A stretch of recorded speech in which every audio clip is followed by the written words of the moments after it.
이 시간 말씀 사도행전 1장 1절에서 13절의 말씀입니다. 우리 함께 읽도록 하겠습니다.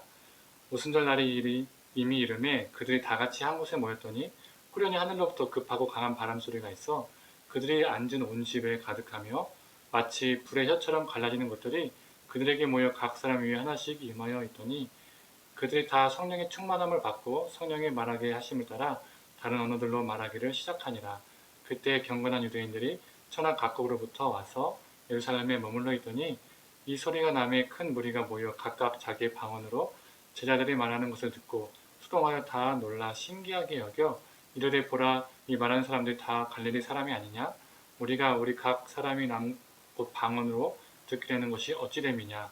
우리는 바데인과 메데인과 엘람인과 또 메소보다미아, 유대와 갑바도기아와 본도와 아시아, 불기아와 밤빌리아, 애국과 및 구레네에 가까운 리비아, 여러 지방에 사는 사람들과 로마로부터 온 나그네 곧 유대인과 유대교에 들어온 사람들과 그리스인과 아라비아인들이라 우리가 다 우리의 각 언어로 하나님의 큰 일을 말함을 듣는도다 하고 다 놀라며 당황하여 서로 이르되 이 어찌된 일이냐 하며 또 어떤 이들은 조롱하여 이르되 그들이 세술에 취하였다 하더라. 아멘. 제가 유튜브 방송을 할 때 음향 설정을 잘못해서 소리가 들어가지 않았습니다. 그래서 말씀을 또 예배를 들으시기 위해서 유튜브에 들어오신 분들에게 너무 죄송한 마음이 있고요. 집에서 다시 한번 이렇게 영상을 찍게 되었습니다. 그래서 자막 같은 거는 설교 자막 같은 건 없고요. 이렇게 말씀만 이렇게 소리로 전하도록 하겠습니다.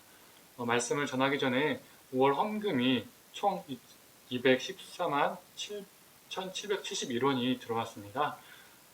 유튜브 실시간을 할 때는 이것도 자막에 띄우는데요. 자막을 하지 않기 때문에 유튜브 설명 하단에다가 정확한 금액을 기입하도록 하겠습니다. 특히 인도네시아 선교사님에게 많진 않지만 20만 원을 지원을 했는데요. 인도네시아 수마트라 오지에 있는 교회에서 음향시설이 없다 보니까 선교사님께 지원을 요청했다고 합니다. 그래서 금액이 없어서 기도하는 중에 있었는데 이렇게 많진 않지만 20만 원을 이렇게 제가 보내니까 너무 놀라시고 감사해서 음향기기를 사는데 사용하겠다라고 또 답장을 주셨습니다. 많진 않지만 적은 물질로 이렇게 섬길 수 있어서 너무나 감사했고요. 또 예배비로 14만 7,771원 나머지 금액을 따로 이렇게 놓아놨습니다. 그 이유는 현재 카메라가 핸드폰으로 이렇게 예배를 촬영하고 있는데요. 좀 불안한 상황들이 좀 여러 번 생겨가지고 준비할 때 캠코더를 좀 차곡차곡 돈을 모아서 구입할까 싶습니다. 그래서 예배비로 남은 금액을 모아두었습니다. 나머지 구체적인 금액은 유튜브를 보시면 하단 설명을 보시면 될 것 같습니다. 말씀 전하도록 하겠습니다. 오늘은 성령 강림 주일입니다. 오늘 예배 전에 예배 장소에서도 찬양 세 곡을 불렀는데 찬양 세 곡 다 성령님과 관련된 찬양을 불렀었습니다. 교회들 가운데 성령 강림 주일인데 대부분의 교회가 이 성령 강림 절기를 잘 안 지키죠. 교회 역사 가운데 초대교회 때 이 교회력이 생기고 이 교회 가운데서는 정말 중요한 절기였었는데 현대 그리스도인 교회에서는 성령 강림 주일이 많이 외면당하는 상황입니다. 오히려 교회력이 아닌 추수감사주의, 미국 명절, 그리고 맥주감사주의, 유대 명절은 잘 지켜지고 있는데 우리 초대교회 때부터 내려왔던 성령 강림주일이 많이 외면당하는 현실이 너무 안타깝기도 합니다. 그래서 오늘은 성령 강림주일을 맞이해서 성령님에 관련된 말씀을 준비했습니다. 말씀 전하도록 하겠습니다. 오늘 본문은 예수님께서 승천하시고 오순절 날에 마가의 다락방에서 모여 있었죠, 제자들이. 그런데 하늘로부터 급하고 강한 바람이 불고 성령이 각 사람에게 임하는 사건이 터지고 방언이 터지기 시작했습니다. 우리가 생각하는 랄랄랄랄라 이런 방언이 아니라 각 나라의 민족의 언어로 방언을 했죠. 제자들에게 오순절 성령 강림 사건은 매우 중요한 사건이었습니다. 왜 그럴까요? 방언을 하게 된 사건이니까 중요한 사건이었을까요? 제자들에게 성령 강림 사건은 예수님이 그냥 죽은 것이 아니라 아니면 저기 멀리 하늘로 가셔서 사라진 사건이 아니라 또 멀리 저기 천국에 있는 미지의 영역 속에서 혼자 머무르고 계시는 나와 상관없는 분이 아니라 하나님 보좌 우편에 앉아 계셔서 이 땅을 통치하신다는 확실한 증거였기 때문에 제자들에게는, 믿는 자들에게는 중요했었습니다. 마태복음 26장과 마가복음 14장, 누가복음 22장에서는 예수님이 후에 하나님 우편에 앉아 계실 것이라고 말씀하셨죠. 그리고 요한복음 16장에서는 자신이 떠나시면, 즉 승천하시면 성령님이 오신다, 보내시겠다라고 말씀하셨습니다. 이 말씀을 종합해보면 어떻습니까? 죽으시고 부활하시고 승천하신 후에 그 다음에 벌어질 사건이 무엇입니까? 하나님 보좌 우편에 예수님이 앉아 계셔서 성령님을 보내신다는 거죠. 즉 자신들에게 성령이 임했다는 것은 예수님께서 하나님 보좌 우편에 앉아 계신다라는 확신이었다는 겁니다. 오순절 성령 사건을 통해서 예수 그리스도께서 하나님의 우편에 앉으셔서 모든 만물을 통치하신다는 그 확신을 얻고, 그 확신은 매우 소심하고 이기적이고 우둔했던 그 제자들을, 소시민적이었던 그 제자들을 담대하게 변화시켰죠. 더 이상 땅에 부패된 종교 권력과 정치 권력에 두려워하지 않는 사람으로, 죽음을 두려워하지 않는 사람으로 바꿔놓았다는 겁니다. 복음서에서 나오는 제자들과 사도행전에서 나온 제자들의 모습이 완전 달라졌었죠. 그렇다면 성령님의 이끌림을 받는 사람들의 삶은 무엇인가, 어떤 것인가 우리는 알아볼 필요가 있습니다. 우리가 성령 충만 이런 말 많이 하지 않습니까? 그렇다면 성령 충만은 무엇인가? 앞에서 말한 것처럼 랄랄랄랄라 방언을 하면 성령 충만일까요? 어떤 교단은 방언을 해야 구원의 증거로 여기는 교단도 있습니다. 또한 많은 그리스도인들은 감정 충만을 성령 충만으로 착각하죠. 수련회나 기도에 참석해서 감정의 카타르시스, 그 절정을 느끼는 것, 감정이 뜨겁게 달아오르고 울컥하고 눈가에서 눈물이 흐르는 그걸 성령 충만이라고 생각하는 사람들도 있습니다. 그게 성령 충만이라면 그 기도회가 끝나도, 그 집회가 끝나도 성령이 충만해 있으니 많이는 아니더라도 내 삶이 조금씩은 달라져야 하지 않을까요? 다녀올수면 다녀올수록, 그 기도회 집회에 참여하면 참여할수록 점점 변해가는 나의 모습을 경험해야 합니다. 그런데 기도회 집회에 갔다 와도 예전의 모습으로 복귀한다는 거죠. 그 웅장한 악기와 음향 시스템을 빼면 그만큼의 감정이 일상의 삶 속에서는 안 올라온다는 겁니다. 감정에 기반했기 때문에 감정이라는 것은 숭악 올라왔다가 내려가잖아요.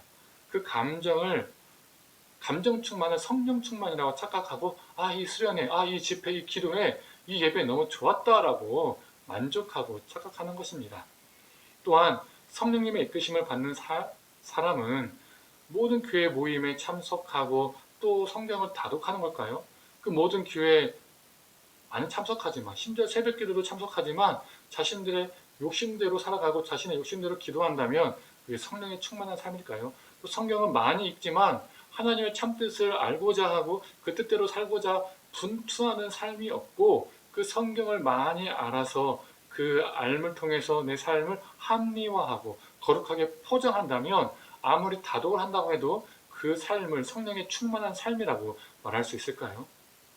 성경을 보지 말고 기도를 하지 말라는 뜻이 아닙니다. 기도를 통해서, 말씀을 통해서 우리는 성령의 이끄시는 삶을 살 수가 있습니다. 그런데 오늘 본문은 성경 많이 봐라, 기도 많이 봐라, 이런 본문이 아니라는 것입니다. 그렇다면 오늘 본문의 예수님의 승천 그리고 성령 사건을 우리가 한번 보았으면 좋겠습니다. 우리는 그냥 기계적으로 예수님이 승천하셨다, 그리고 승천하신 다음에 성령을 보내주셨다, 이렇게 생각할 수 있지만 그 당시에 예수님의 승천 사건과 성령님의 강림 사건은 매우 위험한 사건이었습니다. 왜 위험한 사건이었을까요? 사도행전의 배경이 되는 그 당시의 모든 지역들이 어느 제국의 식민지였나요? 로마 제국의 식민지였습니다. 그 당시의 역사와 배경을 보면 예수님의 승천 사건과 성령님의 강림 사건은 매우 로마의 반역적이고 그리고 반체제적인 사건이었다는 것이죠. 사도행전에 쓰여진 시기가 학자마다 주장이 조금씩은 다릅니다. 어떤 학자들은 80년 이후에 쓰여졌다, 80년경에 쓰여졌다라고 하고, 또 어떤 학자들은 아니다, 60년경에 쓰여졌다라고 하는 학자들도 있습니다. 그런데 이 80년과 60년 사이에, 즉 70년경에 무슨 사건이 있느냐가 중요합니다. 80년에 쓰여졌느냐, 60년에 쓰여졌느냐, 이것이 중요한 것이 아니라 그 중간에 70년에 무슨 일이 있었느냐가 중요하다는 것이죠. 이 70년경에 로마 지배에 놓여 있었던 유대인들이 몇 번의 반란을 시도합니다. 로마 입장에서 보면 반란이고요. 유대인들의 입장에서는 독립운동이죠. 그런데 특히 66년을 기점으로 큰 반란이 일어납니다. 로마 군대의 극심한 괴롭힘, 그리고 이 가이사랴 지역에서 유대인들과 헬라인들이 자주 싸움이 일어나는데 이 로마 군대가 방관을 했습니다. 이 유대인들이 도움을 청했는데도 그냥 모른 채 한 것이죠. 또 지방 총독으로 있었던 로마의 이 플루로스라는 사람이 66년에 성전에서 17달란트를 강탈했습니다. 이 17이라는 단어가 작은 숫자처럼 느껴질 수 있는데 이 한 달란트에 현재 가치로 한 20억 정도 되는 돈입니다. 즉 350억 정도 되는 돈을 성전에서 강탈했다는 것이죠. 이런 상황이 쌓이고 쌓여서 유대인들이 드디어 폭발해서 반란을 일으킵니다. 처음에 전쟁의 우세가 유대인들에게 있었습니다. 유대인들 입장에서 어땠을까요? 한번 해봤는데 해볼만 하네? 이길 수 있을 것 같은데 라는 유대인들의 입장에서 희망이 있었죠. 로마의 입장에서 어땠을까요? 당황을 합니다. 이거 안 되겠다! 라고 해서 이 네로 황제가 이 베스파시안과 그의 아들 티투스를 유대에 파견을 합니다. 이게 유대전쟁의 발발이죠. 66년과 70년, 즉 5년 동안의 유대전쟁이 일어납니다. 네로 황제가 죽자 이 베스파시안이 황제가 되고 그의 아들 티투스가 로마 군대와 함께 70년에 드디어 예루살렘을 함락시키고 예루살렘의 성전을 불태우고 유대인의 저항군을 진압함으로써 이 유대 전쟁이 70년에 끝이 납니다. 우리가 예수님께서 돌 위에 돌 하나도 남지 않게 하겠다, 성전 파괴를 얘기하시죠. 바로 이 70년에 이 티투스에 의해서 로마 성전이 파괴되었던 것이죠. 로마는 세상 사람들을 향해서 누가 이 세상에 속했는지, 누가 이 세상의 주인인지 확실하게 보여주고 싶었습니다. 또 유대인들과 로마 석국들에게 너희들 까불면 이렇게 된다라는 것을 본보기를 보여주고 싶었던 것이죠. 그래서 성전을 파괴하고 수만 명을 죽인 후에 이 생존자 유대인들을 노예로 끌고 가고 팔았습니다. 예루살렘 성전과 유대 땅에서 가져온 전리품을 가지고 로마로 가지고 오는데요. 지금까지도 남아있어서 관광지가 된 이 원형극장인 로마 콜로세움을 세웠습니다. 우리가 로마에 가면 그 동그란 큰 원형극장 있잖아요. 그게 바로 로마 콜로세움입니다. 제가 실시간 유튜브에서는 자막으로 그림을 준비해서 띄웠는데 한번 우리 성도님들이 핸드폰으로 나중에 한번 찾아보셨으면 좋겠습니다. 또 유대인들은 이 검투사와 이 산한 짐승들에 의해서 죽게 되죠. 노리개가 됩니다. 즐거움의 노리개가 됩니다. 그렇게 확실하게 짓밟아버려서 너희들도 까불면 이렇게 된다는 것을 보여줍니다. 그리고 로마의 티투스의 개선문을 세웁니다. 로마에 가본 분들은 아시겠지만 로마 도시의 흔적이 그대로 남아있습니다. 그 로마 도시 흔적 중에서 개선문이 있는데 이것도 원래는 자막으로 준비했는데 한번 찾아보시면 좋겠습니다. 그때 개선문이 있는데 그게 바로 그 당시에 유대전쟁을 마치고 이 전쟁을 기념하기 위해서 티투스의 개선문을 세웁니다. 이 개선문 조각에는 예루살렘의 성전의 보물을 갖고 로마로 들어오는 개선 행렬을 다 조각으로 세워놨습니다. 그래서 등잔대나 여러 가지 물건들을 가지고 오는 행렬들이 그대로 남아 있습니다. 이것도 한번 유튜브에서 인터넷으로 핸드폰으로 한번 검색해 보시면 그대로 나옵니다. AD 70년이나 예수님의 공생의 30년이나 로마가 추구하는 것은 팍스 로마, 즉 로마의 평화였다는 것입니다. 그런데 그들이 추구하는 평화는 승리를 위한 평화였습니다. 다른 나라들을 하나씩 전쟁과 폭력으로 정복하고 승리를 얻음으로써 자신들만을 누리는 평화라는 것이죠. 그래서 이 평화는 속국 사람들이 경험할 수 있는 평화가 아니었습니다. 오직 로마를 위한 평화, 그리고 특히 황제와 지배계급들이 누리는 평화였다는 것입니다. 신분을 철저하게 나누고 누군가를 고통에 넣음으로써, 누군가를 짓밟음으로써 소수만이 누리는 평화였다는 것이죠. 그리고 나머지 사람들은 죽어도 그리고 놀이개가 되어도 상관이 없었던 것입니다. 황제와 그 신하를 지배계급의 향락을 위해서 자신들의 속국 사람들의 생산물, 물질을 쪽쪽 빨아먹음으로써 자신들의 제국을 유지했던 것이죠. 또한 전쟁과 승리로 모든 세계를 하나로 만드는 것이었습니다. 로마가 세계 중심이다라는 것을 모든 로마 속국 사람들에게 알려주고 싶었고 그것이 그들의 사고 방식이었고 가치관이었습니다. 그래서 우리가 이런 말 많이 듣지 않습니까? 다 알고 있을 겁니다. 그 당시에 유행어였습니다. 모든 길은 로마로 통한다. 로마가 세계 중심이기 때문에 모든 길은 로마로 통한다는 것이죠. 그 당시 사람들은 세계가 누구에게 속해 있는가 이것에 대해서 전혀 의심을 품지 않았습니다. 누구에게 속해 있는 것이죠? 바로 로마 황제. 로마 황제와 그의 군대는 자신이 밟을 수 있는 그 땅끝까지 가서 계속 정복하고 자신들이 말하는 소수를 위한 평화가 임하게 하는 것이 목표였습니다. 그러나 다른 이들에게는 그 평화가 고통이었던 것이죠. 죽음이었던 것이죠. 생명 파괴였던 것이죠. 또한 황제는 신으로 추앙되었습니다. 이 퀴리오스라는 단어가 우리 성경에는 예수님을 향해서 주님이라고 기록되어 있지만 원래 이 주라는 단어가 로마 황제에게 불려지었던 단어였습니다. 로마 황제에게 불려졌던 단어를 예수님께 호칭하게 된 것이죠. 붙이게 된 것이죠. 즉 황제는 신이었고 구세주였고 주님이었습니다. 황제는 그들에게 종교였고 신앙이었습니다. 그런데 그들의 신념에서는 또 이런 신념이 있었습니다. 황제는 승천한다라는 신념이죠.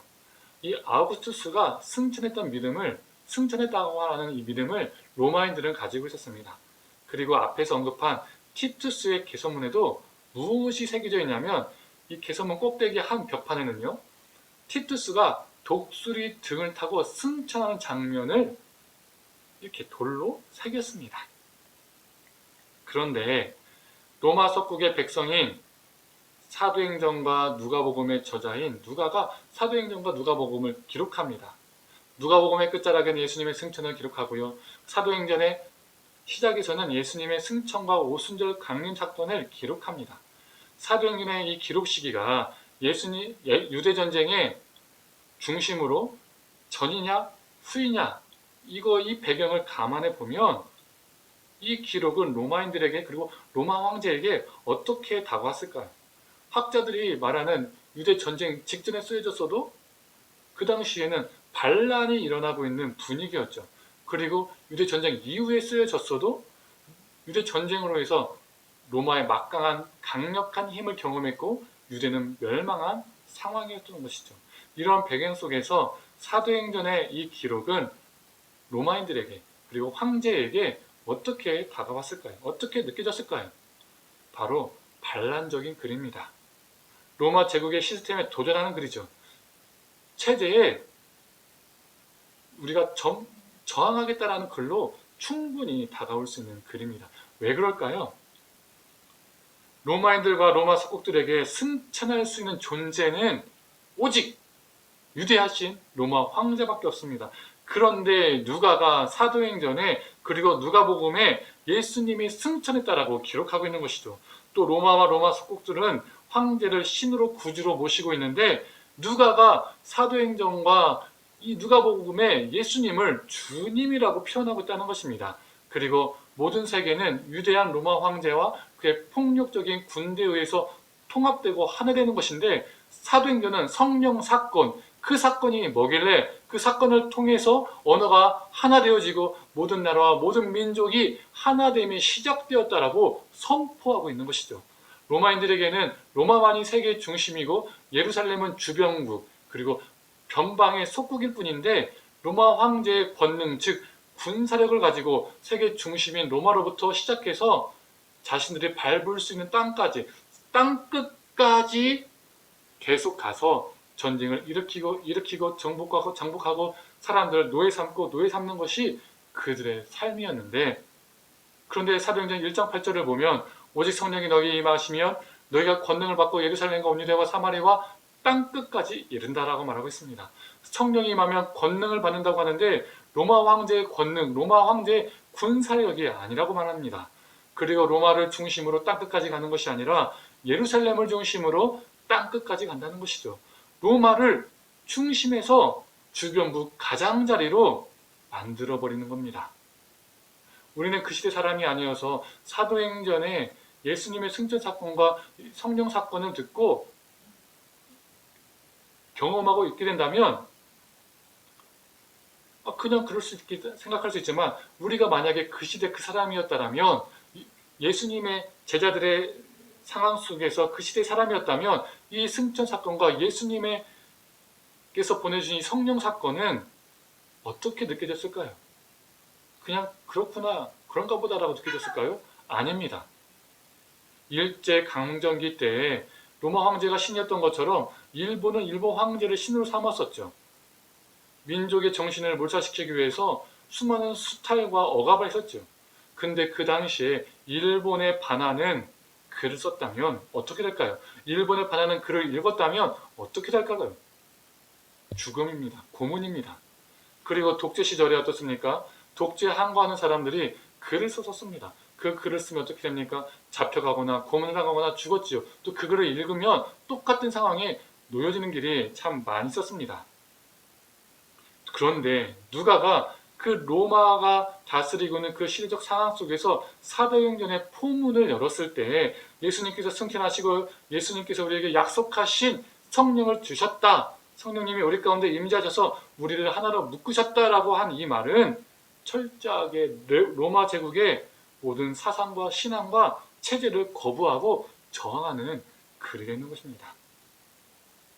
로마 황제를 추라하는 것이 아니라 예수님을 추라하고, 로마 황제가 승천하는 것이 아니라 예수님이 승천하셨다고 하고, 그리고 로마 황제, 로마 중심으로 세계가 편성된 것이 아니라 성령 사건을 통해서 로마에 의해서 하나 되는 것이 아니라 성령에 의해서 하나 되었다는 것을 보여주는 것, 그리고 로마로부터 땅끝까지 가는 것이 아니라 성령에 의해서 예루살렘에서 땅끝까지 간다는 것은 로마를 도전하는 글이었다는 것이죠. 그래서 성령이 임재하는 사람은, 성령이 임재하는 교회는 단순히 감정이 뜨거워지고 랄랄랄랄라 방언을 하고 교회에 많이 가고 기도에 많이 참석하고 그런 사람이 아니라는 것입니다. 성령이 이끄시는 삶은 로마 제국적인 삶을 거부하는 삶입니다. 그렇다면 로마 제국적인 삶을 거부하는 삶은 무엇일까요? 로마처럼 나 혼자 잘 먹고 잘 살고 행복을 누리는 것을 거부하는 것, 누군가를 짓밟고 나만이 잘 사는 폭력적인 삶을 거부하는 것, 누군가를 고통에 넣어서 나만이 평화를 누리는 삶을 거부하는 것, 가진 자가 더 가지고 없는 자가 더 없어지는 그런 삶을 거부하는 것, 내가 이 땅에서 상위 그 몇 퍼센트에 들기 위해서, 그 소수에 들기 위해서 내 영혼을 파는 것을 거부하는 것, 로마 황제가 주님이라고 여겼듯이 내 삶의 돈과 명예와 성공이 주님이 되는 것을 거부하는 것, 로마의 신분 제도처럼 지금도 여전히 사람을 귀와 천으로, 귀천으로 나누는 사고와 가치관과 사회 현상을 거부하는 것, 돈이 힘이다, 그 힘만 있으면 모든 것을 할 수 있다라는 물질 만능주의의 삶을 거부하는 것, 생명이 아닌 죽음을 안겨다주는 그런 삶을 거부하는 것, 그런 삶이 로마 제국적인 삶을 거부하는 삶이고 성령에 충만한 삶이라 말할 수 있지요. 랄랄랄라 수없이 방언을 외쳐대지만, 그렇지만 모든 기도가, 모든 삶이, 모든 신앙이 나의 탐욕을, 나의 욕심을 위해서 살아가는 거라면 성령 충만이라고 말할 수 없죠. 헌금 많이 하고 헌신했으니 복 주겠다라고 생각하며 살아가는 그 신앙은 성령 충만한 삶이 아니겠지요. 인간의 눈으로 봤을 때 그 사람이 참 성령이 충만한 사람 같아 라고 보일지 몰라도 하나님 보시기에는 그렇지 않다는 겁니다. 우리가 살고 있는 시대는 너무나도 로마 제국과 흡사합니다. 또 우리는 지극히 로마 제국적인 삶을 살고 있을지도 모릅니다. 종교 관련 설문조사를 할 때마다 개신교의 신뢰도가 항상 바닥 꼴찌입니다. 세상이 개신교를 믿지 못한다는 겁니다. 지난 4월에 최근에 국민일보에서 설문조사한 기사가 올라왔었습니다. 종교별 이미지와 호감도를 조사한 것이죠. 천주교와 불교는 65% 이상의 호감도를 나타냈습니다. 근데 개신교는 몇 프로가 나왔을까요? 25%밖에 나와 있지 않습니다. 25%밖에 나오지 않다는 것은 어떻습니까? 많은 사람들이 개신교에 대해서 호감을 갖지 않고 있다는 겁니다. 25%면 대부분의 기독교인들이 응답해서 기독교는 참 좋다라고 말한 거나 다름없습니다. 기독교인들이 대부분 25%를 차지하고 있잖아요. 사람들이 느끼는 또 불교의 이미지는 포용적인 상생하는 친근한 엄숙한 배려하는 경건한 공감하는 현실과 타협하지 않는 세상 사람들이 그렇게 불교를 느끼고 있다는 겁니다. 천주교의 이미지는 희생적인 헌신적인 도덕적인 진정성 있는 공감하는 경건한 배려하는 이런 이미지로 세상 사람들이 느끼고 있다는 것이죠. 그런데 개신교의 이미지는 어떻게 나왔을까요? 배타적인, 세속적인, 물질적인, 위선적인, 이기적인 이 나쁜 이미지밖에 없었습니다. 좋은 게 그 그래프로 그 동그라미 안에 들어와야 되는데 이 동그라미 들어와 있는 이미지가 이런 이미지, 나쁜 이미지밖에 없었다는 거죠. 이런 이미지로 세상이 우리를 보고 있다는 겁니다. 세속적인, 물질적인, 위선적인, 이기적인 이 이미지들이 바로 오늘 설교에서 말하는 바로 로마 제국적인 이미지라는 것입니다. 포용적인 상생하는 친근한 배려하는 경건한 공감하는 희생적인 헌신적인 도덕적인 진정성 있는 현실과 타협하지 않는 이런 이미지들이 우리가 가지고 있어야 하는데 세상이 우리를 통해서 그것들을 경험해야 되는데 그러지 못하고 있다는 것이죠. 여기서 질문 한번 던져보겠습니다. 예수님을 믿으시는지요? 너무나 어처구니없는 기분이 나쁜 질문이지요. 예수 그리스도를 믿는 자는 그 안에 성령님이 있습니다. 성령이 내주하고 있는 사람은 로마 제국적인 삶을 버리고 하나님 나라의 방식으로 사는 사람입니다. 로마서 14장 17절의 말씀입니다. 하나님의 나라는 먹는 것과 마시는 것이 아니요 오직 성령 안에 있는 의와 평강과 희락이라. 하나님의 나라는 먹고 마시는 것이 아니라는 겁니다. 나의 배를 채우기 위해서 로마 제국적인 삶을 버리는 것이죠. 하나님 나라는 성령 안에서 성령에 이끌려서 의와 화평과 희락을 추구하는 것입니다. 즉 다른 번역본은 정의, 평화, 기쁨이라고 말하고 있습니다. 성령에 이끌림받는 사람은 하나님 나라를 추구하는 것인데 그 하나님 나라를 추구하는 삶은 내 삶 가운데 평화와 기쁨과 정의를 추구하는 삶이라는 것이죠. 나만의 평화가 아니라 우리의 평화를 위해서 살아가는 겁니다. 생명을 돌보는 평화를 위해서 내가 살아가는 것이요. 나의 잘됨을 위해서 타인을 짓밟는, 타인을 무시하는 폭력적인 삶을 중단하는 것, 그리고 정의롭게 사는 것, 함께 나누어주는 것, 그래서 함께 기쁨을 누리는 것. 초대교회가 어땠습니까? 모든 물건 함께 통용해서 자신의 것을 다 내어주었었죠. 내가 누릴 것 다 누리고 내가 가질 것 다 가지면서 나는 기독교인이니까 그 기독교인에 하는 이미지를 지키기 위해서 조금 나누어지는 것이 아니라 내 것을 과감 없이 드림으로 함께 기뻐하는 삶을 사는 것. 오순절 성령 사건을 통해서 다양했던 여러 민족과 나라가 하나 되어진 역사가 있었던 겁니다. 함께 정의와 기쁨과 평화를 추구했던 것이죠. 어떻게 하면 이런 역사가 우리 안에 일어날 수 있을까요? 취미가 같은 사람들끼리 모이면 하나가 될까요? 학연지연 따라 모아두면 하나가 될까요? 신앙의 색깔이 같은 사람끼리 모아두면 하나가 될까요? 아니면 성령 집회를 많이 하면 하나가 될까요? 눈물 콧물 많이 흘리면 하나가 될까요? 수없이 교회 안에 모임을 만들면 하나가 될까요?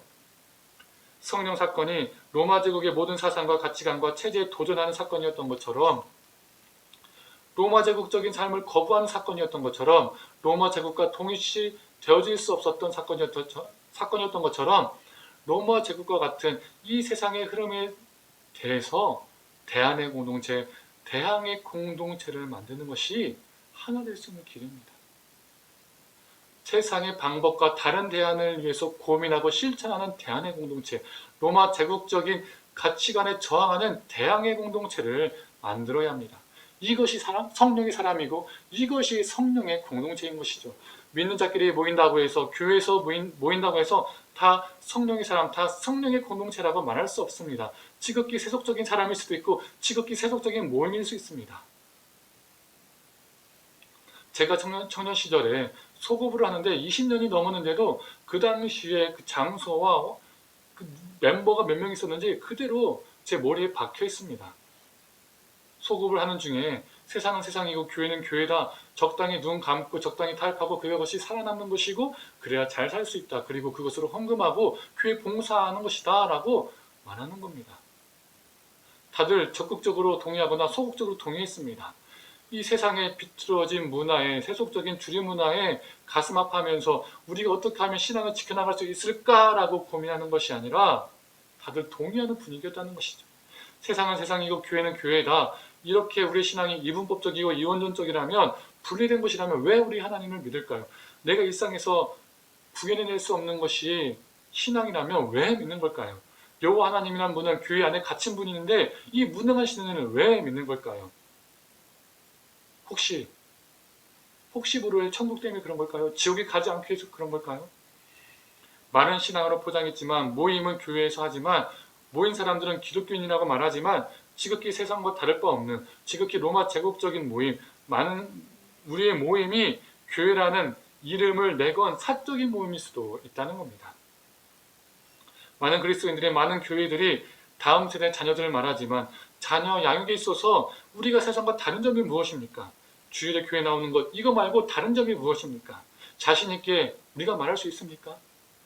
자녀들이 교회에 나오는 걸로 위안 삼고 있지는 않습니까? 여기서 좀 더 보태면, 조금 더 위안을 삼으면 내 자녀가 교회 임원도 하고 찬양팀도 하고 무엇인가를 하고 있다는 것.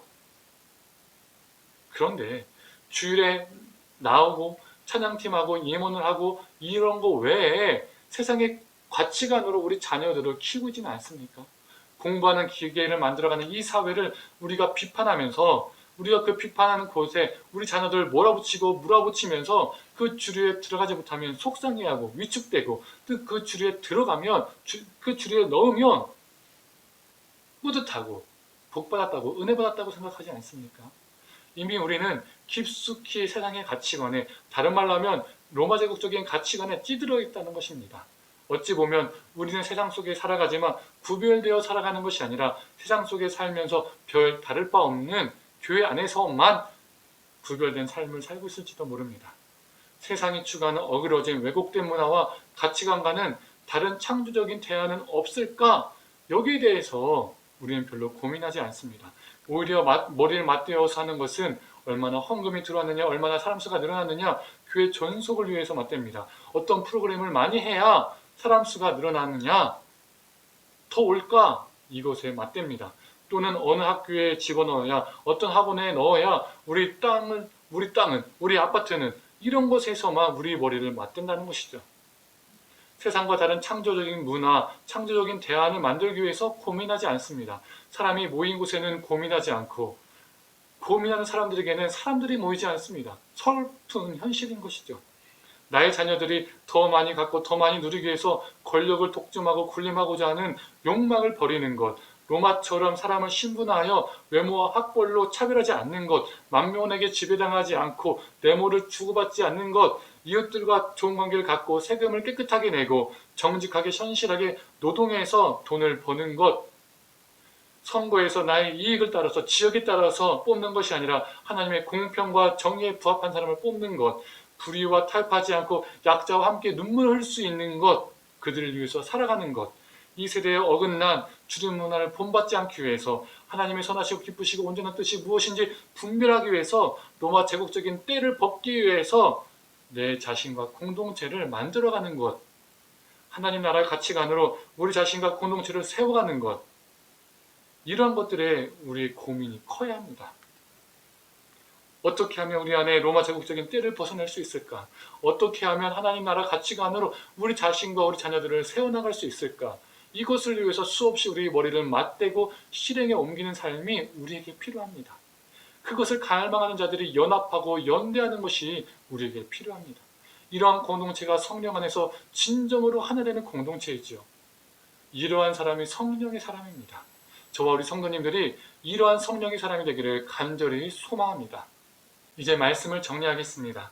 사도행전 17장을 보면 바울과 그 일행에 대해서 이렇게 말합니다. 천하를 어지럽게 하는 사람들이다. 기독교인들은 세상을 어지럽게 하는 사람들입니다. 세상을 어지럽게 하는 방법은 그런데 두 가지 방법이 있습니다. 첫 번째로 타락해서 어지럽힐 수 있습니다. 예수를 믿는다 하지만 세속적인 기독교, 물질적인 기독교, 이기적인 기독교, 위선적인 기독교, 무리한 기독교, 몰상식한 기독교가 되어서, 즉 로마 제국적인 기독교가 되어서 세상을 불편하게 만들 수 있습니다. 실제로 역사적으로 중세의 기독교가 됐습니까? 로마 제국적인 기독교였었습니다. 로마 제국적인 기독교여서 타락해서 백성들을 헛된 길로 이끌었던 것이죠. 또 다른 하나는 교회가 정말 교회다워질 때, 그리스도인들이 정말 그리스도인다워질 때, 우리 하나하나가 성령의 사람으로 성령의 충만함을 입었을 때, 우리 각 개인이 그리고 공동체가 성령의 온전한 이끌림을 받아서 로마 제국적인 삶을 거부할 때, 세상의 가치관과 충돌될 때에 세상은 우리를 불편하게 느낄 수 있습니다. 세상을 불편하게 한다는 것이죠. 실제로 기독교가 조선에 들어왔을 때 그 당시 인간 취급을 받지 못했던 여성과 종을 데리고 그들의 편에 서서 그들을 학문을 가르치고 그리고 성경을 가르쳤습니다. 학교를 세웠었죠. 그 당시 가치관과 충돌하고 세상을 어지럽혔었습니다. 양반과 조정은 별로 좋아하지 않고 불편해했었습니다. 그러나 결국에는 조선의 생명을 불어넣었지요. 사랑하는 성도님들, 이왕 세상을 어지럽게 할 거면, 이왕 세상을 불편하게 할 거면 어떠한 선택을 하고 싶습니까?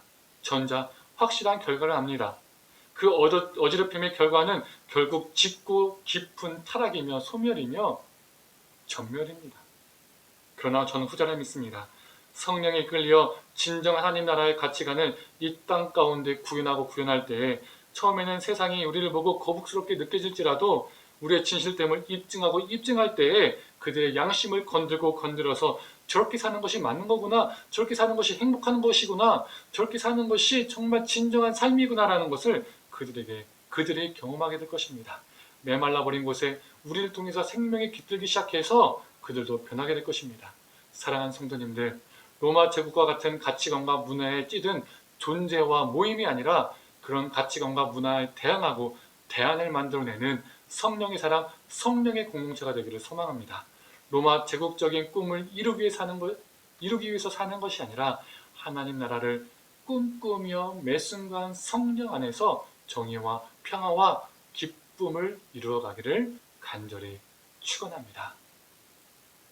우리가 원래 실시간 예배에서는 성령이 오셨네라는 찬양을 불렀는데요. 우리 모든 분들이 이 말씀을 듣는 다음에 이 성령이 오셨네, 이 험한 시절 지날 때 그 찬양을 불러가면서 마음 가운데 한번 기도를 해봤으면 좋겠습니다. 하나님 나라는 먹고 마시는 것이 아닌데 더 먹기 위해서, 더 마시기 위해서, 우리 배를 채우기 위해서 로마 제국적인 삶을 살고 있진 않은지요. 나만의 평화와 나만의 행복을 위해서 살고 있진 않은지요. 세속적이고 물질적이고 이기적이고 위선적인 로마 제국적인 때를 성령에 힘입어서 벗어버리고 성령 안에서 정화와 평화와 기쁨을 이루어가는 존재가 되게 해달라고, 성령의 사람으로서 하나님을 이루어가는 존재가 되게 해달라고 그 찬양을 부르면서 기도해 보았으면 좋겠습니다. 오늘 말씀 마치겠습니다.